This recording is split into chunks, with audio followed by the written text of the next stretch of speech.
ஸ்ரீராம ஜெயம். இந்த வருஷம் ராமநவமி மார்ச் 27 வெள்ளிக்கிழமை அன்றைக்கி நம்ம கொண்டாட போகிறோம். பங்குனி மாத வளர்ப்பிறையில் வரும் நவமி நட்சத்திரத்தில் ராமர் அவதரித்ததா புராணங்கள்லாம் சொல்லுது.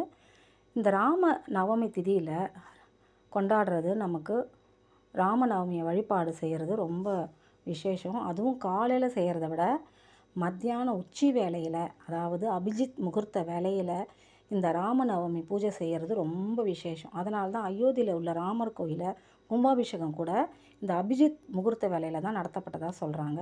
அதுக்கு ஒரு முக்கிய காரணம் இருக்குது. ஏன்னா வால்மீகி தசரதருக்கு குழந்தை இல்லாதனால புத்திர காமேஷ்டி யோகம் மாதிரி ஒரு யாகம் செஞ்சார். அதுலேருந்து வர பாயாசத்தை தசரதம் தன் 3 மனைவிமார்களுக்கும் கொடுத்தார். அதை குடித்து பிறந்தது தான் ராமர். மற்ற மூவரும் அவர் பிறந்தது பகலில், பங்குனி மாதம் வளர்ப்பிறை நவமி திதியில் பகல் நேரத்தில் ஸ்ரீராமர் அவதாரம் நிகழ்ந்தது. அதனாலேயே பகல் நேரத்தில் அந்த அபிஜித் முகூர்த்த வேலையில் ராமநவமி கொண்டாடுறது ரொம்ப விசேஷம். அதுவும் இல்லாமல் சில பேருக்கு சில காரியங்களும் தடைப்பட்டிருக்கும், இல்லாட்டி நடக்காமல் இருக்கும்.